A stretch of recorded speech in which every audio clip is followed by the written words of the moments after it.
Hello, everybody. I am so excited to be talking with one of the biggest dementia creators on TikTok. Her name is Kiley Delia.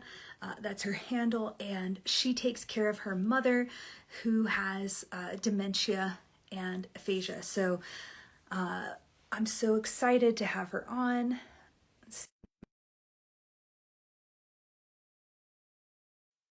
And just so we know, while we're waiting for her to join us, today is the first day of signups for our workshop. Hi, welcome. Oh, I'm sorry, my face was so close.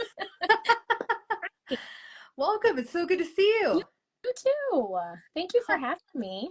Yeah. Oh my goodness. I don't know how many of us here on Instagram are also TikTok watchers, but I've been watching your mom's journey for a while, and I think it's really awesome that you highlight an experience caring for somebody who has aphasia or someone who struggles with communicating. Mhm. So, anyways, I'll let you introduce yourself real Yeah. quick for Um, those of us who may not yeah, know you. no, of course.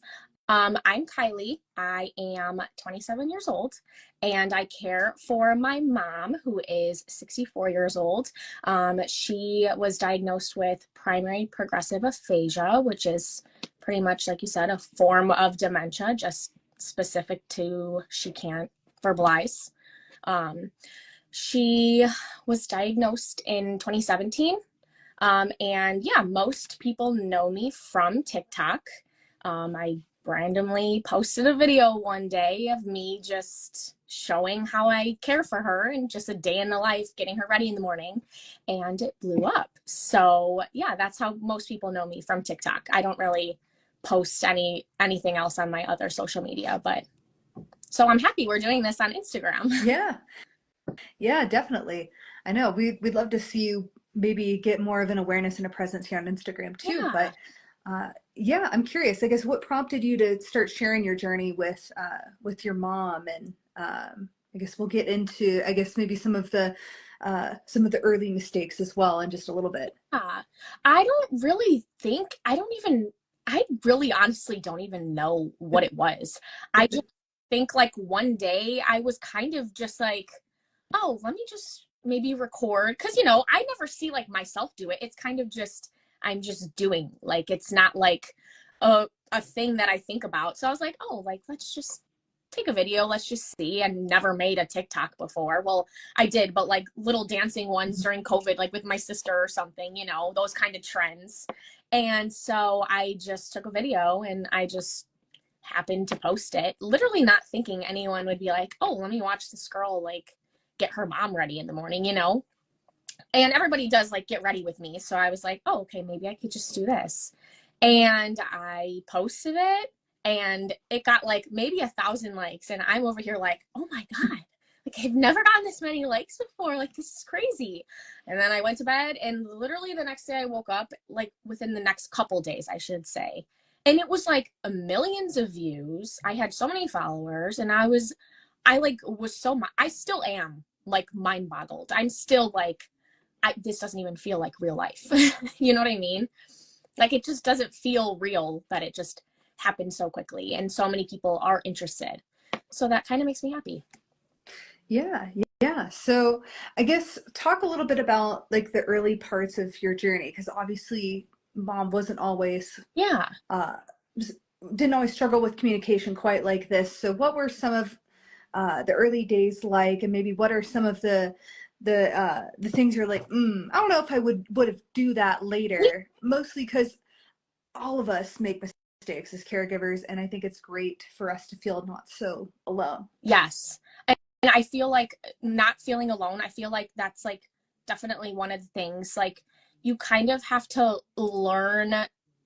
I don't know, maybe it's just me and like my family. Like we kind of just wanted to do everything ourselves. We know how to care for her, so we were kind of very skeptical like about having other people like come in and mess with our routine a little bit. But I feel like that is so important, especially like yes, I am a caregiver, but a lot of people who or I'm a you know what I mean. I meant like I'm a nurse, like outside of like being a caregiver.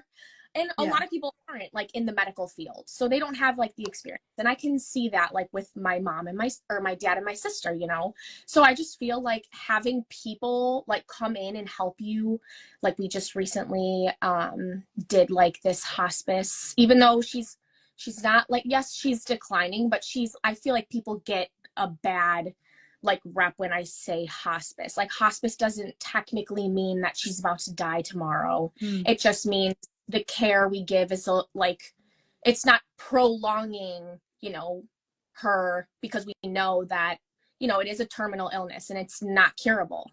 So that's why she's on hospice. But it's nice having the CNA, the nurses that come in and help. I feel like that is one thing we were kind of so like close-minded to it. Like we were like, no, like we just want us to take care of her. But it's hard. It's hard to just being 2-3 people taking care of her. We're just switching out day to day. So having the CNA and the nurses, it is really nice, and like learning from them too. It's really nice little things that they do differently that we're like, oh wow, we didn't even think of that, you know. Yeah. It's like open other minds, like ideas coming together, and you're like, wow, that is a great idea. Like, yeah, and she clearly is okay with it. So that I feel like is one, I wouldn't say like complete mistake, but Yeah. just having in mind and like educating yourself on the actual disease and what really is going on. So then you can have other people help you and you can take that advice into consideration. Absolutely. Yeah. And so many people in our community, I think what happens is, in the earlier stages, they're like, oh, I can handle this fine. Like, we don't need outside help. Like, I don't need to bother anybody else with, what's going on in our family. But then, you get to the later stages and you start very quickly going underwater with Exactly. Yeah. the overwhelm. Realize how it is literally you're caring for another person. I mean, obviously everybody progresses differently. Sure. Everybody stages are different. I mean, there's no like, yeah, there's textbook education, but going through it, it's just different. Like you don't know. That's why it's called primary progressive aphasia. I mean, it can progress slow, it can progress fast. Like it all depends on the person. And so when it gets to that stage of when it's so late, it's like you're like drowning too, because it's a lot on one person, which brings me to another thing is like I feel like maybe all of us were always thinking, like my whole family, we were always thinking like, yes, we want to take care of her, but it's also so important not to like neglect the care for yourself, because you can't really be a good caregiver if you're like going to the gym, like if that's something I used to love to do and I stopped doing it for a while, but I started doing it again because I'm like, sometimes it's okay to get away, like, and not feel bad for doing it, because it's almost like you take a break and then you come back and it's kind of like you're even better and kind of have more patience. So I always tell, I mean, I know that because working in the hospital too, like I deal with these patients as well. So like I tell my sister and my dad, like, it's so important to like have that time to yourself and to not feel guilty, and it's okay. It's almost like literally with a kid, like when they tell you like they're screaming, crying, and like you don't know what to do, you're literally just like, oh my God, please stop crying. Like I did everything. Like they tell you to put the baby down in the crib and to like walk away, let them cry for a little bit, and then come back so you don't do something that like you regret, Yeah. So I feel it definitely works exactly the same way yeah. when you're caring for an elder, for sure. And because you do. Like, it's so funny because on the outside you think like, oh, that could never be me. Like I could never. And it's like, Yeah. Your person has been screaming, and it's not just babies that scream. Our elders can definitely scream too if they get late enough. Yeah. When you've been listening to that for 4 hours straight. Yes. You have to, like, for your own sanity, sometimes you have to, even if it's like a minute, just do it, because I promise when you come back to the situation, you take that minute and you think like, okay, she can't control it. it's not her fault she has dementia, and I'm here to help her, not make her more angry. So I'm just going to take a breather, come back, and usually half the time that's when things get better because everything's more calm and it's like, okay, I realize what's going on. I was just getting frustrated for a second. Yeah. Yeah. Yeah, and also too, if like if you are in a situation kind of like your family where there's a few people taking care of them, that might be a good opportunity to swap in the new person. Yes. Like I found that like sometimes it'd be so frustrating too. It's like you would have been trying to help for hours, and then as soon as a new person walks in, it's like they walk in like the hero, just like I got her to do this so easy, and you're like, okay. Well, yeah, literally exactly how it is too. And like sometimes I think about it like when my dad's with her all weekend, because I work weekends. So when my dad's with her all weekend and then I walk in and I'm like, Dad, seriously, like I got it. It's fine. I can tell you're getting frustrated. Like leave it alone. I'll come in. And that's literally exactly how I walk in. And then, you know, like after the days that I've been caring for her for like 3 days in a row, I'm literally like, oh my God. So then he needs to like switch in. So I know exactly what you're talking about. Yes. It's like you walk in and you're like, it's fine. Like I got it. I'll take over. But then, yeah, it goes vice versa. Once Yeah. I'm taking over and then it's like for so long. And then he's like, are you good? Like we kind of all just know. Yeah, and that's why it's so important. I know for some, again, like getting that support system in as soon as you can, or if maybe you've gotten to the middle or the later stages, now is better than never to get that going. I agree. Uh, so it's just like you have to, because it's just gonna break you down. Yeah.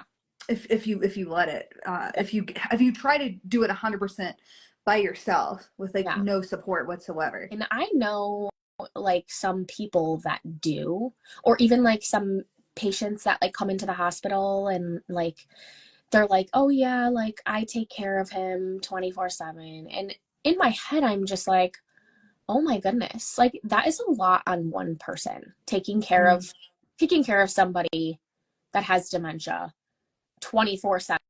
Like that's a lot. Yeah, And I definitely think that reaching out and getting help, like it shouldn't have like a bad stigma to it. Like if you yeah, need, that's why they have like dementia caregivers like on the side, like other than you, like because they like doing that. Or like the CNAs that I was talking about, like she's literally amazing and she like does stuff on the side as well to help the families out. So I just think that it's really important for your own mental health. Like it's okay to ask for help. Like it yeah. really. And I'll admit, it's definitely not always easy to find the resources there. But if your person was in the military, or was a spouse of someone in the military, the Uh-huh. VA offers respite if you sign up for it, as well as I'm not saying that's an easy process, but it's something that exists. Yeah. Medicaid, if your person has absolutely no money whatsoever to their name, definitely Mm-hmm. take advantage of that for sure. If they do have assets, um, and you are the power of attorney, it is money well spent Mm-hmm. because you're No. doing services for them. Yes. It's like I completely. And it's just wild. you're doing yourself one too, because I promise, like after I go to the gym and I just like feel like my mind is just clean slate, I easily can come back and I'm like, okay, like time to put my mom to bed, like it's so much easier than when I've been with her for 12 hours straight, because my dad works from home and I Mm. stay home with her obviously. But when I've been with her for 12 hours straight and then putting her to bed, and then because putting them to bed is a whole nother fiasco, getting dressed, all kinds of stuff like that. So yeah, putting her to bed, and it's just like more like, oh my God, please can we just, you know you get like that. So that's why going to the gym, I'm like, I love going to the gym.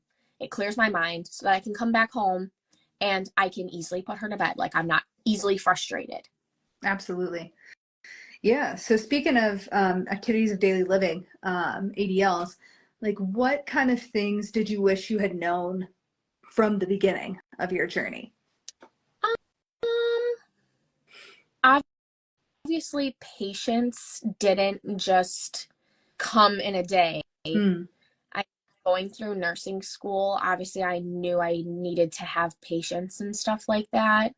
And I mean, I'm still learning every day how to have more patience. But yeah, that's why I just like how I explain like going to the gym, like little things that I do for myself that I realize, oh, this can build my patience back up when it's kind of like diminished. And I kind of Mm. wish maybe I learned that a little bit earlier, like doing stuff for myself, because like I said, I did stop going to the gym for a while. Mm. Um, and I was really into the gym. Like that was my thing. So I did stop going for a while. And I feel like that also kind of, messed with my head. You're go to the gym for yourself and for a reason. So, then all these things I'm thinking about and then with my mom on top of it. So I just feel like I would have made more time for myself too, on top of, caring for her so that I could maybe be a better caregiver for her. Absolutely. I know I think so many people, they hear patience is a virtue, and it's almost like a weird guilt cycle that so many, like, you guys tell me in the chat as well, since if you guys agree, like, it's so easy to just guilt yourself and be like, God, I snapped at her, or man, I didn't mean to say that. Yeah, And it's so important to know, kind of like what you're saying, your patience is more like a battery than it is like a virtue or something you just magically have. exactly. Yeah. Because let me It's just, I do have patience. Like I know I do, but it really is a battery because once you use all your patience focus like for somebody, it's kind of like that patience is gone. And I actually talked about this the other day with my dad, because it's important for your loved ones too to know that like where all your patience is going, mm, because I think he heard me like kind of say something to my boyfriend or something like that, and he was like, Alex, she had like a rough day, like don't think her like what she's saying to you, like don't take it personally. And he already knows, he's around my mom too, like he knows how she is. But I just think it's so important too for your loved ones to know, because sometimes you don't realize that you're so focused on caring for the person that the other people are kind of like, damn, what did I do to you? And I feel mm, so important for them to know that that's how you're feeling in the moment and you're sorry. Like I mean, I did obviously, like I said, he understands, but sometimes I do think about it. I do like feel bad after. I'm like, wow, that was really rude. But it's because I'm just so focused on my mom that like when something else that somebody says like little that upsets me or something, I'm like, oh my God, that was so rude of me. Do you know what I mean? yeah. But yeah, my dad like said it very well. Like he said it perfectly for me. He was like, Alex, don't be upset. Like clearly she's had a day with her mom. I mean, he was understanding. So I feel like it's important for the other people in your life that are like surrounded by you and want to care for you and help you as well, for them to know that you're not mad at them. Like your patience battery is just gone. hmm Absolutely. Yeah, I see Vita Belly says it's so hard not to take it personal. Definitely. Yeah, for sure. For everybody. Absolutely. Yeah. So I guess going a little bit away from the things we wish we could have done differently earlier, I know we were talking amongst ourselves. I guess you get a lot of questions on TikTok. Like, what are some of the most common questions you get that you don't always get a chance to answer? A lot of people were, like you said, they were asking about like her early signs, Mm. kind of the story behind how she got dementia. So I guess I can like just quickly kind of explain it. I Yeah. mean, especially like early signs. A lot of people message me and they're like, "Oh, I think my grandma, my mom, my dad, so and so has dementia. Like, do you think?" I mean, obviously, I'm not going to diagnose anybody. So, Yeah. Sure. obviously, all these signs can just be. Some people just forget stuff. I mean, I know I forget stuff. I'm like, where did I put my card? But it's not anything like that. So, In 2015, she was actually diagnosed with breast cancer. And she was like totally with it and everything, no dementia. And then she went through chemo and radiation that same year because it was like a small mass. They removed it, but they wanted to make sure, obviously they go through chemo and radiation when they want to make sure that it didn't spread anywhere, just stuff like that. So she went through that. And then she was kind of forgetting like normal things that people forget. Like she would forget her PIN number to her card, or just like some things that like normal people would forget too. But then, and we, at that point, I know we kind of thought it was called chemo brain. I don't know if anybody's ever heard of chemo brain, but they say it's kind of a side effect of the chemo because the chemo and radiation are killing the good cells too, not just the cancer cells. They kill everything. So we kind of were thinking, oh, like she's just having chemo brain. She's just a little foggy still. Like maybe she'll come back. Just got to let the chemo radiation wear off. Well, obviously that wasn't the case. That happened. That was probably going on for maybe like a year. And then in 2017, I think that's when things started getting like really bad. Like, she would be in the car driving and she would forget where she was going. And her friends would call her, like my aunt or something like that, and be like if they were going to meet up for lunch or something, and they'd be like, "Where are you?" And she was like, didn't know where she was going. Like she forgot she even was going to lunch with them, like as she's driving.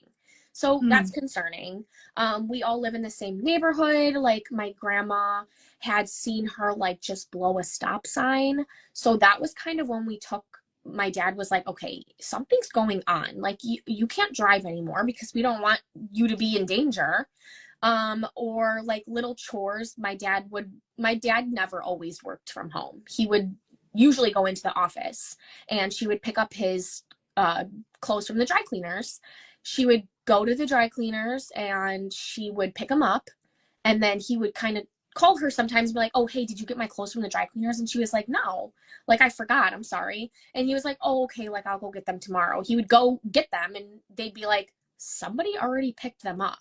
So she, like, stuff like that, like that's not something you normally forget. So that's when they went to a neurologist, because even my mom kind of knew. She was like, something is wrong. Something is wrong. So they went to a neurologist. I don't know all the exact tests they do. I don't know exactly how they diagnose dementia, but that's when she was diagnosed in 2017 after seeing this neurologist. So, symptom wise, that's kind of how it progressively just got worse. And like I said, I mean, she knew something was wrong too, because it wasn't just like normal forgetting things. Like she was literally forgetting how to drive. That was not okay, because then she's putting herself in danger. So yeah, that's when she was diagnosed. Wow. Yeah, those are definitely good things to look for. Like if the memory loss or the forgetting just seems to be way out of proportion. Yeah. Those are definitely good things to look for. So like driving and forgetting tasks and things like that. Okay, great. It's like, I feel like especially if it's consistent too, you forgetting something one time, like don't freak yourself out. Like don't think you have, but I definitely also think like when you're getting to a certain kind of age, like seeing a neurologist, like that's good to follow up with a neurologist, make sure everything is normal, everything's okay. Not that dementia, Alzheimer's can be like cured, or I should say stopped necessarily. Like if you were to see one, maybe if I see a neurologist, like I won't get dementia. Obviously it's kind of inevitable. Like if you get it, you kind of get it. But I would say that it would be important to see one so that you kind of know what's going on. Yeah, you know what you're up against. And actually, funny enough, I had interviewed a neurologist who has done a lot of research on preventing. And how to help your symptoms with Yeah. more holistic means. And what she said is very important is the earlier you can implement lifestyle changes, the more you'll help your symptoms. But kind of like what you're saying, if that train's already rolling, like if you're already forgetting where you're going in the middle of driving, or you're already seeing these symptoms that you're talking about, it's probably too late to stop that train. Like the preventing really with lifestyle really starts before you see any symptoms Yeah. at all. Yeah. Yeah. And I remember my mom, when she did get diagnosed, like she bought a bunch of like workbooks and stuff like that. I mean, she always kind of liked word searches and stuff. You know how they say like puzzles and books and stuff like that. Like she always did like puzzles and books, and she liked reading and doing all those puzzles and stuff like that. But she did buy a lot like when it was happening too. And so, like you said, yeah, it's kind of better to like do that early on. Like you're training your brain, you know. Not that it's going to cure anything, but because there's no cure, but hey, maybe it could slow the progression. Maybe it could, I don't know. Yeah. Yeah, absolutely. I know it's just hard. Mm-hmm. I see her quick comment real quick. Let's see. My mom just realized for the 10th time that she's not coming home. She said hurtful things, and after the second fall, it must have done something. Yeah. The reason why I read that is I want to, I know we were talking a little bit about uh, guilt and just like, oh, if I just like noticed that or done this thing. But, especially things like falling, for example, man, it is so hard to prevent that. It is near impossible to prevent falling if it's like really, really hardcore. Yeah.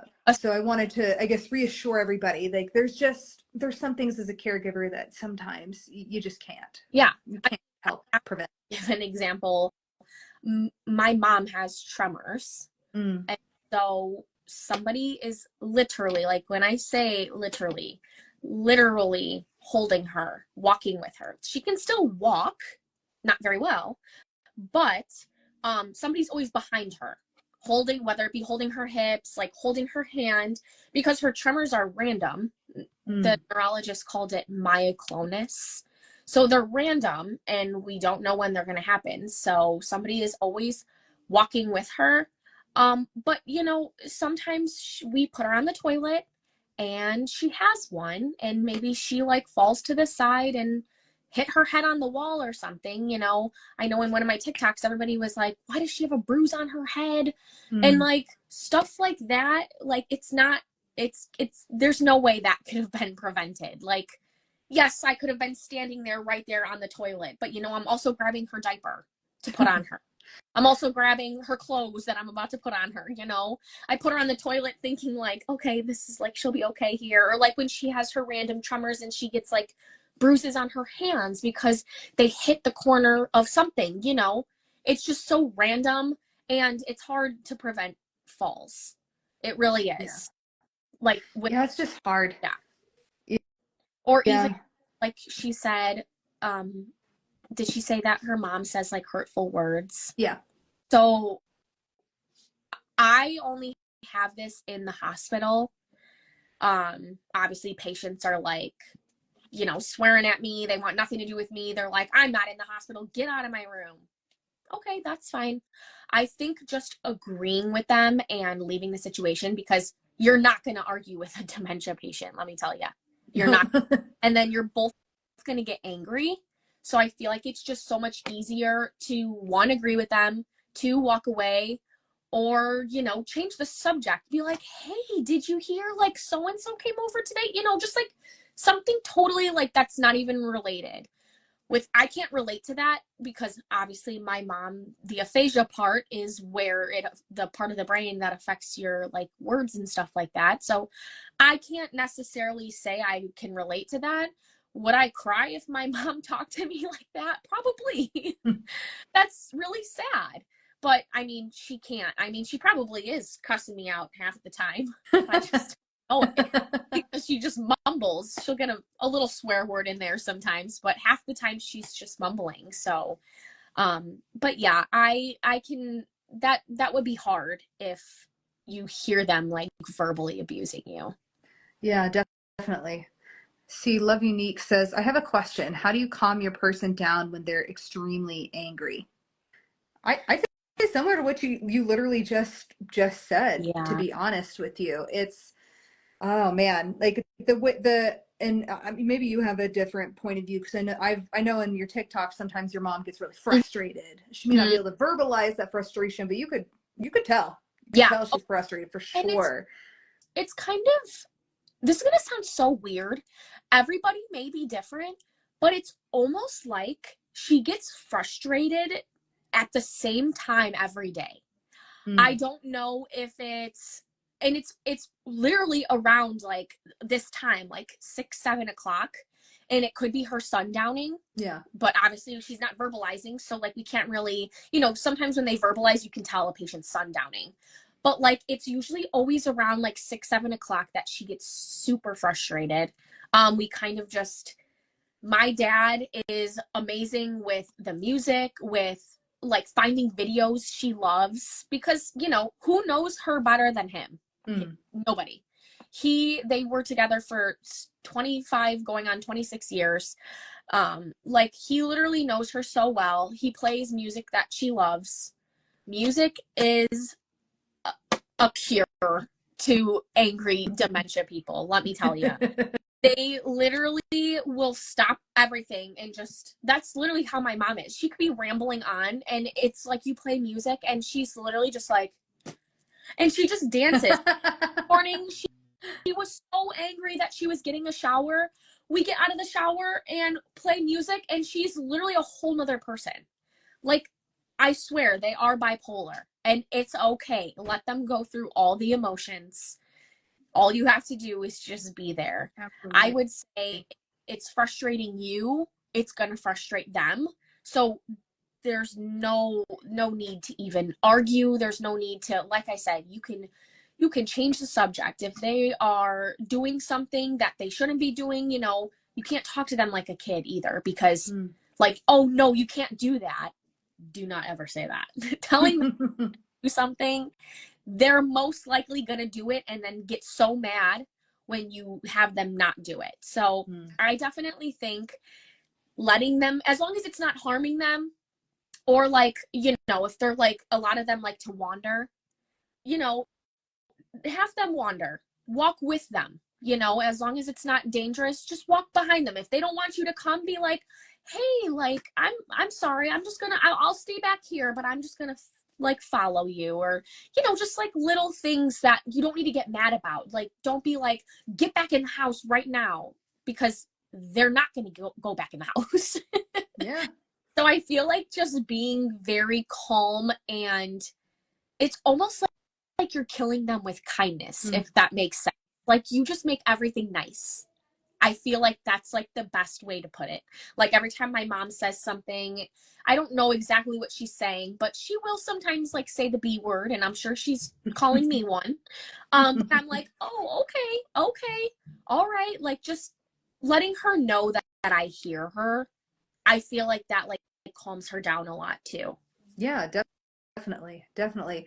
And I saw somebody comment earlier how their husband has frontotemporal dementia. I Mm-hmm. think what's so important, and that's really not talked about, because I think a lot of people, when they think of dementia, they think of memory loss.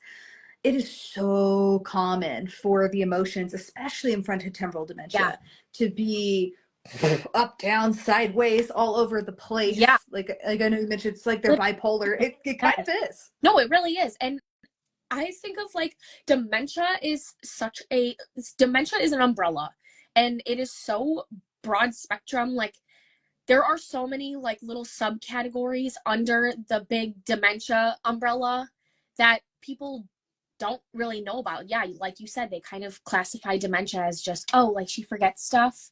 Like, no, it's way more than that. Like each one is specific to the symptoms, kind of. So yeah, Yeah. with frontal temporal dementia, is that where your like emotion center is, they say? Yeah. Yeah. Yeah, that's why you'll see, and that's oftentimes it will affect language first. Weirdly enough, memory loss typically isn't a huge part. I think it's a little bit part of frontotemporal dementia, but yeah, it's very But interesting. yeah, it's literally eating away at your brain. So everything your brain does will soon affect it. Yeah, And your brain does literally everything. yeah, makes So sense. yeah. Yeah. Raquel's asking, how is your mom doing? That you haven't been posting as much on TikTok. Oh. Um, I it's hard to consistently post and to edit the videos and stuff like that. I do realize sometimes I don't post for a couple days and I think I scare people. I'll have people message me and they're like, please tell me your mom's okay. And I'm like, yes, she's fine, but I'm sure I don't get back to everybody and they're probably thinking like something terrible happened.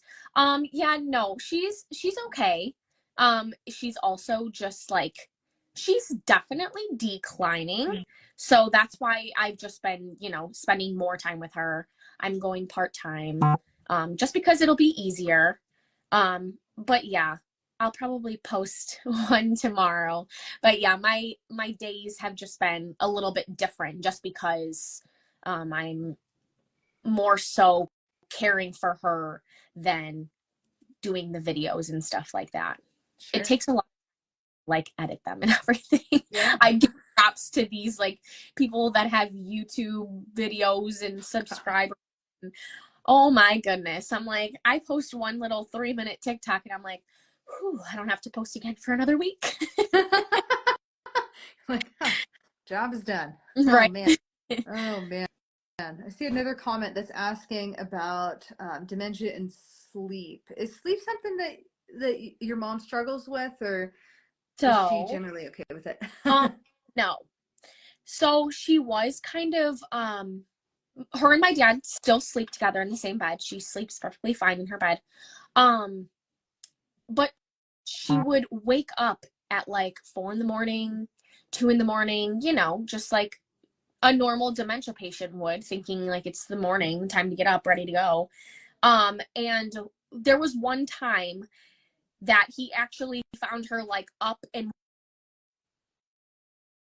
Oh, a light sleeper, probably because he sleeps next to her, but he was literally freaking out. He was like, oh my God, like that could have ended so badly.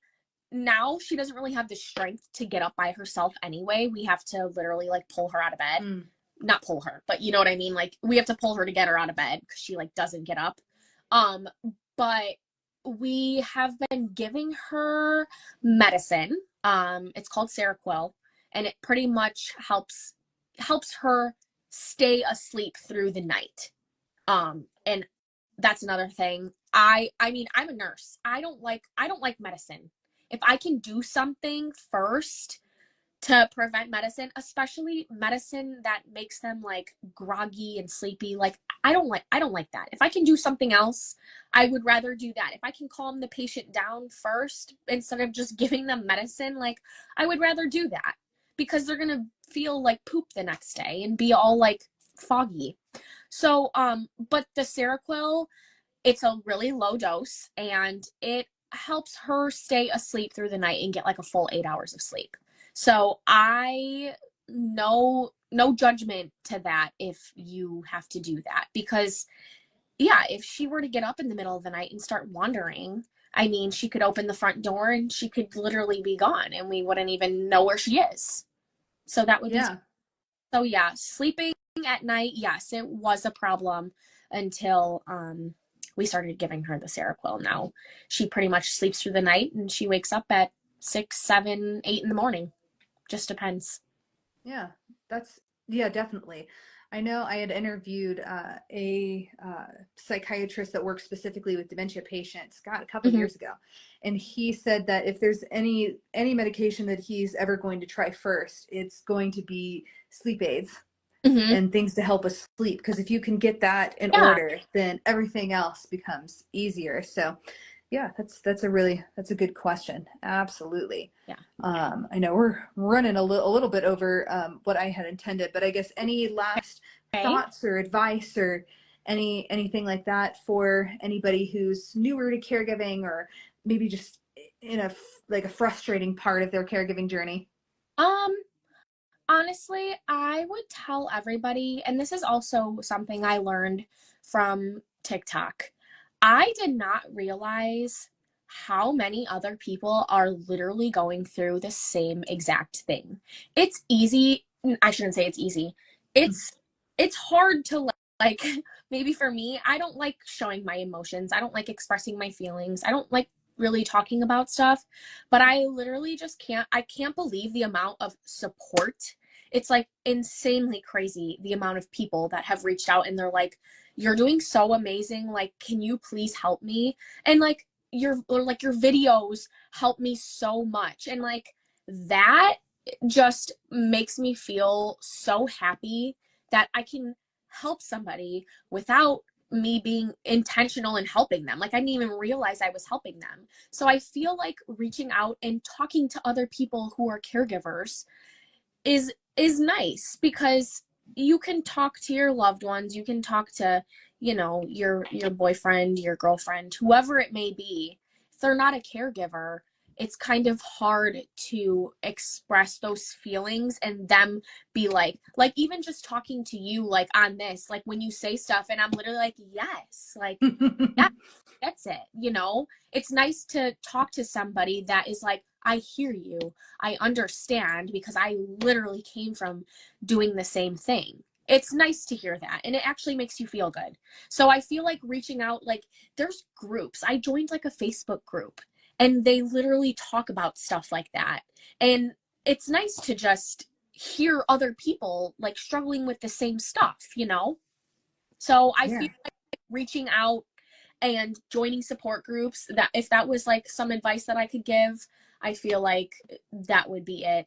And like I said way earlier about not neglecting your own like sanity, like if you need to do something for yourself, it's okay, and not to feel selfish about it, because you will appreciate it, and then you'll come back like even a better caregiver, you know?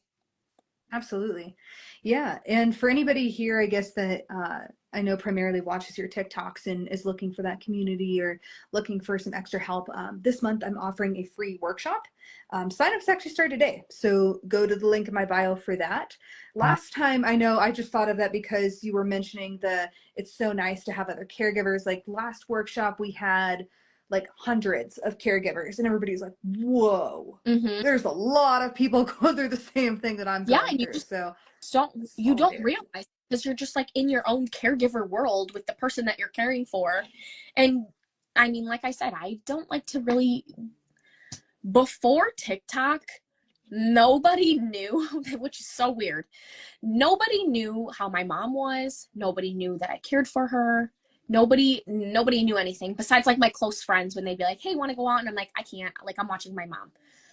Until I started saying that, and people were like, "You're watching your mom." Like, what? Because like I didn't like that, and now here I am with 580,000 people watching me take care of my mom. So it's just crazy, kind of. Yeah.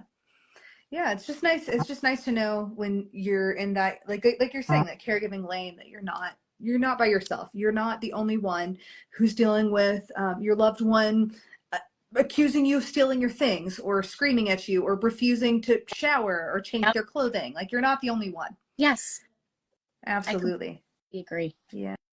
Yeah.